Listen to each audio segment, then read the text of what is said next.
जय माता दी। प्रेम से बोलिए संतोषी माता की जय। नमस्कार दोस्तों, आप सबों का मेरे YouTube चैनल जय श्री राम पर स्वागत है। आज शुक्रवार को सुनिए संतोषी माता का व्रत कथा। एक बुढ़िया थी और उसके 7 पुत्र थे। 6 कमाने वाले थे, एक निकम्मा था। बुढ़िया माँ 6 पुत्रों की रसोई बनाती, भोजन कराती और पीछे से जो कुछ बचता जो 7वें को दे देती थी। परंतु वह बड़ा भोला भाला था, मन में कुछ विचार नहीं करता था। एक दिन अपनी बहू से बोला, देखो मेरी माता का मुझ पर कितना प्यार है। वह बोली, क्यों नहीं, सबका जूठा बचा हुआ तुमको खिलाती हैं। वह बोला, भला ऐसा भी कहीं हो सकता है? मैं जब तक आंखों से देख ना लूं मान नहीं सकता। बहू ने हंसकर कहा, तुम देख लोगे तब तो मानोगे। कुछ दिन बाद बड़ा त्योहार आया। घर में 7 प्रकार के भोजन और चूरमा के लड्डू बने। वह जांचने को सिर दर्द का बहाना कर पतला कपड़ा सिर पर ओढ़कर रसोई घर में सो गया और कपड़े में से सब देखता रहा। संतोषी माता की व्रत कथा के अनुसार 6 भाई भोजन करने आए। उसने देखा माँ ने उसके लिए सुंदर सुंदर आसन बिछाए हैं, 7 प्रकार की रसोइयाँ परोसी है। वह आग्रह करके जिमाती है। वह देखता रहा। 6 भाई भोजन कर उठे तब माता ने उनकी जूठी थालियों में से लड्डुओं के टुकड़े को उठाया और एक लड्डू बनाया। जूठन साफ करके बुढ़िया माँ ने पुकारा, उठो बेटा, 6 भाई भोजन करके गए, अब तू ही बाकी है, उठना कब खाएगा? वह कहने लगा, माँ मुझे भोजन नहीं करना, मैं परदेश जा रहा हूँ। माता ने कहा, कल जाता हो तो आज ही चला जा। वह बोला, हाँ आज ही चला जा रहा हूँ। यह कहकर वह घर से निकल गया। 7वें बेटा जब परदेश जाने लगा, चलते समय पत्नी की याद आ गई। वह गौशाले में उबले थाप रही थी। वहाँ जाकर वह बोला, हम जाबे परदेश, आवेंगे कुछ काल, तुम रहियो संतोष से, धर्म आपनो पाल। वह बोली, जाओ पिया आनंद से, हमरो सोच हटाए, राम भरोसे हम रहे, ईश्वर तुम्हें सहाय। 2 निशानी आपन देख धरू मैं धीर, शुद्धि मति हमारी बिसरियो रखियो मन गंभीर। वह बोला, मेरे पास तो कुछ नहीं है, यह अंगूठी है सो ले और अपनी कुछ निशानी मुझे दे। वह बोली, मेरे पास क्या है, यह गोबर से भरा हाथ है। यह कहकर उसकी पीठ पर गोबर के हाथ की थाप मार दी। वह चल दिया। चलते चलते दूर देश पहुंचा।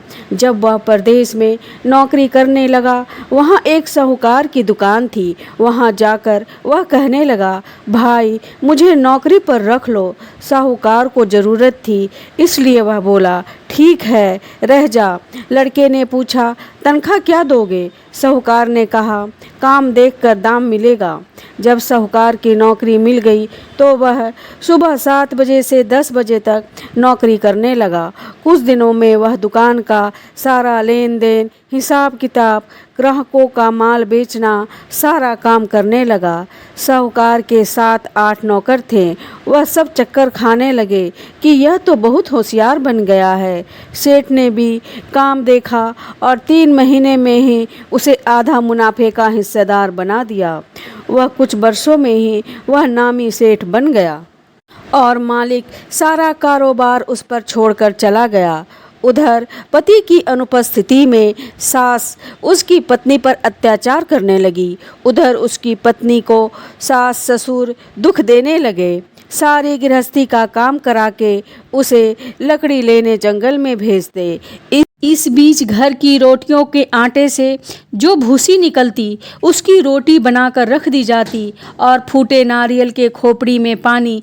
इस तरह से दिन बीतते रहे। एक दिन वह लकड़ी लेने जा रही थी कि रास्ते में बहुत सी स्त्रियां संतोषी माता का व्रत करती दिखाई दी। वह वहां खड़ी हो कथा सुनकर बोली, बहनों यह तुम किस देवी देवता का पूजा करती हो और इसके करने से क्या फल मिलता है? इस व्रत के करने की क्या विधि है? यदि तुम अपने व्रत का विधान मुझे समझा कर कहोगी तो मैं तुम्हारा एहसान मानूंगी। तब उसमें से एक स्त्री बोली, सुनो, यह संतोषी माता का व्रत है और संतोषी माता की कथा है। इसके करने से निर्धनता, दरिद्रता का नाश हो जाता है, लक्ष्मी आती है, मन की चिंताएं दूर हो जाती है, घर में सुख होने से मन को प्रसन्नता और शांति मिलती है, निसंतान को पुत्र मिलता है। प्रीतम बाहर गया हो तो जल्दी आवे, कुमारी कन्याओं को मनपसंद वर मिले, राजद्वार में बहुत दिनों तक मुकदमा चलता हो तो खत्म हो जावे, सब तरफ सुख शांति हो, घर में धन जमा हो, पैसा जायदाद का लाभ हो, रोग दूर हो जाए तथा जो कुछ मन में कामना हो वे सब इस संतोषी माता की कृपा से पूरी हो जाती है। इसमें संदेह नहीं। वह पूछने लगी, यह व्रत कैसे किया जाए, यह भी बताओ तो बड़ी कृपा होगी। स्त्री कहने लगी, 1.25 रुपये का गुड़ चना लेना, इच्छा हो तो 5.25 रुपये का लेना या 11.25 रुपये का भी सहूलियत अनुसार लेना, बिना परेशानी, श्रद्धा और प्रेम से जितना बन सके लेना। 1.25 रुपये से 5.25 रुपये तक, इसमें भी ज़्यादा शक्ति और भक्ति अनुसार लें।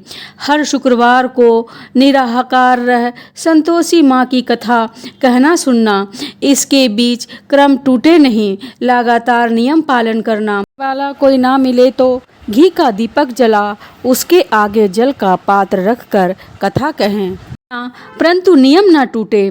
जब तक कार्य सिद्ध न हो नियम पालन करना और कार्य सिद्ध हो जाने पर ही व्रत का उद्यापन करना। 3 मास में माता फल पूरा करती हैं। यदि किसी के खोटे ग्रह हो तो भी माता 1 वर्ष में अवश्य कार्य को सिद्ध करती हैं। कार्य सिद्ध होने पर ही उद्यापन करना चाहिए, बीच में नहीं। उद्यापन में 2.5 सेर आटे का खाजा तथा इसी परिणाम से खीर तथा चने का साग बनाना चाहिए। 8 लड़कों को भोजन कराना, जहाँ तक मिले देवर जेठ भाई बंधु कुटुंब के लड़के लेना, ना मिले तो रिश्तेदारों और पड़ोसियों के लड़के बुलाना, उन्हें भोजन कराना, यथाशक्ति दक्षिणा दे माता का नियम पूरा करना। उस दिन घर में कोई खटाई ना खाए। यह सुनकर बुढ़िया के लड़के की बहू रास्ते में लकड़ी के बोझा को बेच दिया और उन पैसों से गुड़ चना ले माता के व्रत की तैयारी कर आगे चली और सामने मंदिर देख पूछने लगी, यह मंदिर किसका है? सब कहने लगे, संतोषी माता का मंदिर है। यह सुन माता के मंदिर में जा माता के चरणों में लौटने लगी, दीन होकर विनती करने लगी, माँ मैं निपट मूर्ख हूँ, व्रत के नियम कुछ नहीं जानती, मैं बहुत दुखी हूँ। हे माता जगजननी, मेरा दुख दूर करो, मैं तेरी शरण में हूँ। माता को दया आई। एक शुक्रवार ही बीता था कि दूसरे शुक्रवार को ही इसके पति का पत्र आया और तीसरे को उसका भेजा हुआ पैसा भी आ पहुँचा। यह देखकर जेठानी मुँह सिकुड़ने लगी, इतने दिनों में पैसा आया है, इसमें बड़ाई क्या है? इसने में ताने देने लगी। बाकी के पास अब पत्र आने लगे हैं, रुपया आने लगा है, अब तो काकी की खातिर बढ़ेगी, अब तो काकी बुलाने से भी नहीं बोलेगी। बेचारी सरलता से कहती, भैया पत्र आबे रुपया आबे तो हम सबके लिए अच्छा है। ऐसा कहकर आंखों में आंसू भरकर संतोषी माँ के मंदिर में आ मातेश्वरी के चरणों में गिरकर रोने लगती। माँ मैंने तुमसे पैसा नहीं मांगा, मुझे पैसा से क्या काम है, मुझे तो अपनी सुहाग से काम है, मैं तो अपने स्वामी के दर्शन और सेवा मांगती हूँ। माता ने प्रसन्न होकर कहा, जा बेटी तेरा स्वामी आएगा। यह सुनकर वह खुशी से बावली होकर घर में जाकर काम करने लगी। अब संतोषी माँ विचार करने लगी, इस भोली पुत्री को मैंने कह तो दिया कि तेरा पति आएगा, पर वो आएगा कहाँ से? वह तो स्वप्न में भी इसे याद नहीं करता, उसे याद दिलाने के लिए मुझे ही जाना पड़ेगा। इस तरह माता बुढ़िया के बेटे के पास जा स्वप्न में प्रकट हो कहने लगी, साहूकार के बेटे, सोता है या जागता है? वह बोला, माता सोता भी नहीं हूँ, जागता भी नहीं हूँ, बीच में ही हूँ, कहो क्या आज्ञा है? माँ कहने लगी, तेरा घर बार कुछ है या नहीं? वह बोला, मेरा सब कुछ है माता, माँ बाप, भाई बहन, बहू, क्या कमी है? माँ बोली, भोले पुत्र, तेरी स्त्री घोर कष्ट उठा रही है, माँ बाप उसे दुख दे रहे हैं, यह तेरे लिए तरस रही है, तुम उसकी सुधि ले। वह बोला, हाँ माता, वह तो मुझे मालूम है, परंतु मैं जाऊँ तो जाऊँ कैसे? परदेश की बात है, लेन देन का कोई हिसाब नहीं, कोई जाने का रास्ता नज़र नहीं आता, कैसे चला जाऊं? माँ कहने लगी, मेरी बात मान, सवेरे नहा धोकर संतोषी माता का नाम ले, घी का दीपक जला, दंडवत कर दुकान पर जा बैठना, देखते देखते तेरा लेन देन सब चुक जाएगा, जमा माल बिक जाएगा, सांझ होते होते धन का ढेर लग जाएगा। जब सवेरे बहुत जल्दी उठ उसने लोगों से अपने सपने की बात कही तो सबने उसकी बात अनसुनी कर दिल लगी उड़ाने लगे। कहीं सपने भी सच होते हैं? एक बूढ़ा बोला, देख भाई, मेरी बात मान, इन प्रकार सच झूठ करने के बदले देवता ने जैसा कहा है वैसा ही करने में तेरा क्या जाता है? वह बूढ़े की बात मान स्नान कर संतोषी माँ को दंडवत कर घी का दीपक जला दुकान पर बैठा। थोड़ी ही देर में वह क्या देखता है कि देने वाले रुपया लाएं, लेने वाले हिसाब लेते गए।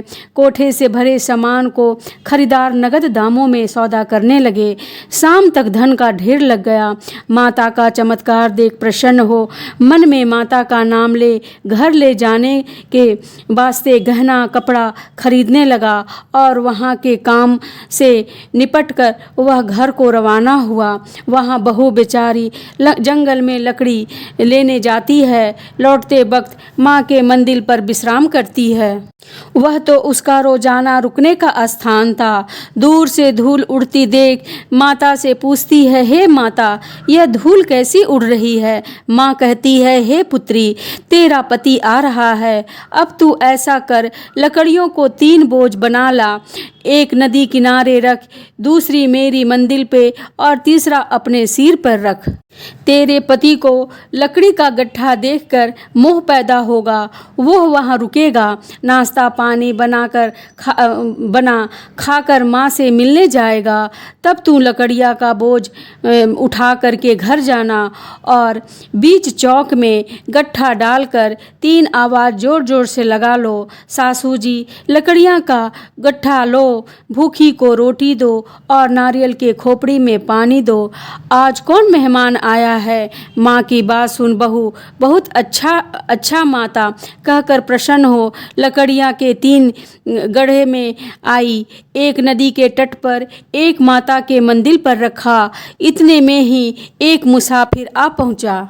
सूखी लकड़ी देख उसकी इच्छा हुई कि अब यहीं पर विश्राम करे और भोजन बना खाकर गांव जावे। इस प्रकार भोजन बना विश्राम कर वह गांव को गया, सबसे प्रेम से मिला।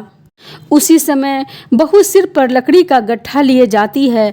लकड़ी का भारी बोझ आंगन में डाल जोर से 3 बार आवाज़ देती है, लो सासू जी लकड़ी का गट्ठा लो, भूसी की रोटी दो, नारियल के खोपड़ी में पानी दो। आज कौन सा मेहमान आया है? यह सुनकर सास बाहर आ अपने दिए हुए कष्ट को भुलाते हुए कहती है, हे बहू, ऐसा क्यों कहती है? तेरा मालिक ही तो आया है, आ बैठ, मीठा भात खा, भोजन कर, कपड़े गहने पहन। इतने में आवाज़ सुनकर उसका स्वामी बाहर आता है और अंगूठी देख व्याकुल हो माँ से पूछता है, माँ यह कौन है? माँ कहती है, बेटा यह तेरी बहू है, आज 12 वर्ष हो गए तुम जब से गया है तब से सारे गांव में जानवर की तरह भटकती फिरती है, काम काज घर पर कुछ करती नहीं, 4 समय आकर खाना खा जाती है। अब तुझे देखकर भूसी की रोटी और नारियल के खोपड़ी में पानी मांगती है। वह लज्जित होकर बोला, ठीक है माँ, मैंने इसे भी देखा और तुम्हें भी देखा है, अब मुझे दूसरे घर की चाबी दे दो, उसमें मैं रहूँगा। तब माँ बोली, ठीक है बेटा, तेरी जैसी मर्जी, कहकर चाबी का गुच्छा पटक दिया। उसने चाबी ले दूसरे कमरे में जो तीसरी मंजिल का ऊपर था खोलकर सारा सामान जमाया। एक दिन में ही वहाँ राजा के महल जैसा ठाट बाट बन गया। अब क्या था, वो दोनों सुखपूर्वक रहने लगे। इतने में अगला शुक्रवार आया। बहू ने अपने पति से कहा कि मुझे माता का उद्यापन करना है। पति बोला, बहुत अच्छा, खुशी से करो। वह तुरंत ही उद्यापन की तैयारी करने लगी। जेठ के लड़कों को भोजन के लिए कहने गई। उसने मंजूर किया, परंतु पीछे जेठानी अपने बच्चे को सिखाती है, देखो रे, भोजन के समय सब लोग खटाई मांगना, जिससे उसका उद्यापन पूरा ना हो। लड़के जिमने आए, खीर पेट भर कर खाई, परंतु याद आते ही कहने लगे, हमें कुछ खटाई दो, खीर खाना हमें भाता नहीं, देखकर अरुचि होती है। बहू कहने लगी, खटाई किसी को नहीं दी जाएगी, यह तो संतोषी माता का प्रसाद है। लड़के तुरंत उठकर खड़े हुए, बोले, पैसा लाओ। भोली बहू कुछ जानती नहीं थी, सो उसे पैसे दे दिए। लड़के ने उसी समय जा कर के इमली खाने लगे। यह देखकर बहू पर माताजी ने कोप दिया। राजा के दूत उसके पति को पकड़ कर ले गए। जेठ जेठानी माने खोटे वचन कहने लगे। लूट लूट कर धन इकट्ठा कर लाया था, सो राजा के दूत पकड़ कर ले गए। अब सब मालूम पड़ जाएगा जब जेल में हवा खाएगा। बहू से यह वचन सहन नहीं हुआ। वह रोती रोती माता के मंदिर में गई। हे माता, तुमने यह क्या किया? हंसाकर अब क्यों रुलाने लगी? माता बोली, पुत्री, तूने अपराध करके मेरा व्रत भंग किया है, इतनी जल्दी सब बातें भुला दी। वह कहने लगी, माता, भूली तो नहीं हूँ, ना कुछ अपराध किया है, मुझे तो लड़के ने भूल में डाल दिया, मैंने भूल से उन्हें पैसे दे दिए, मुझे क्षमा कर दो माँ। माँ बोली, ऐसे भी कहीं भूल होती है? वह बोली, माँ, मुझे माफ़ कर दो, मैं फिर से तुम्हारा उद्यापन करूँगी। माँ बोली, अब भूल मत करना। वह बोली, अब नहीं होगी माँ भूल। माँ, अब बताओ वह कैसे आवेंगे? माँ बोली, जा पुत्री, तेरा पति तुझे रास्ते में ही आता मिलेगा। वह घर को चली। राह में पति आता मिला। उसने पूछा, तुम कहाँ गए थे? तब वह कहने लगा, इतना धन कमाया है, उसका कर राजा ने मांगा था, वह भरने गया था। वह प्रसन्न हो बोली, भला हुआ, अब घर चलो। कुछ दिन बाद फिर शुक्रवार आया। वह बोली, मुझे माता का उद्यापन करना है। पति ने कहा, करो। वह फिर जेठ के लड़कों को भोजन करने के लिए बुलाने गई। जेठानी ने तो एक दो बातें सुनाई और लड़के को सिखा दिया कि तुम पहले ही खटाई मांगना। लड़कों ने कहा, काकी, मुझे खीर खाना नहीं भाता, मुझे कुछ खटाई खाने को देना। तब वह बोली, खटाई खाने को नहीं मिलेगी, आना है तो आओ। वह ब्राह्मण के लड़कों को बुलाकर भोजन कराने लगी। यथाशक्ति दक्षिणा के जगह एक फल उन्हें दिया। इससे संतोषी माता प्रसन्न हुई। माता की कृपा होते ही 9वें माह में उनको चंद्रमा के समान सुंदर पुत्र प्राप्त हुआ।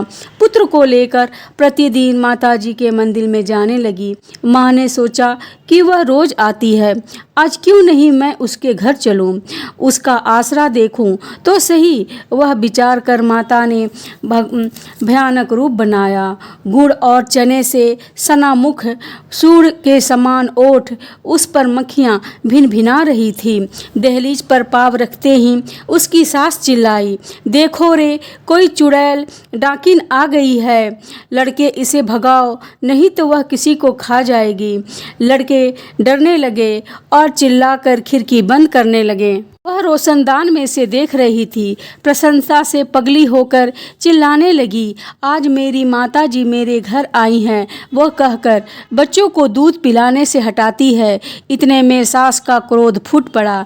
बोली, राड़, इसे देखकर कैसी उतावली हुई है जो बच्चे को पटक दिया। इतने में माँ के प्रताप से जहाँ देखा लड़के ही लड़के नजर आने लगे। वह बोली, माँ जी, मैं जिनका व्रत करती हूँ वह वही संतोषी माता है। इतना कहकर झट से सारे घर के खिड़की खोल देती हैं। सब ने माता के चरण पकड़ लिए और विनती कर कहने लगी, हे माता, हम मूर्ख हैं, हम अज्ञानी हैं, हम पापी हैं। तुम्हारे व्रत की विधि हम नहीं जानते। तुम्हारा व्रत भंग करके हमने बहुत बड़ा अपराध किया है। हे माता, आप हमारा अपराध क्षमा करो। इस प्रकार माता प्रसन्न हुई। माता ने बहू को जैसा फल दिया था वैसा ही सबको दे। जो इस कथा को पढ़ेगा या सुनेगा उसका मनोरथ पूर्ण होगा। तो प्रेम से बोलिए संतोषी माता की जय। यदि आपको यह वीडियो आपको पसंद आई हो तो वीडियो को लाइक करें एवं चैनल को सब्सक्राइब जरूर कीजिए और कमेंट में जय संतोषी माँ अवश्य लिखिएगा। जय श्री राम।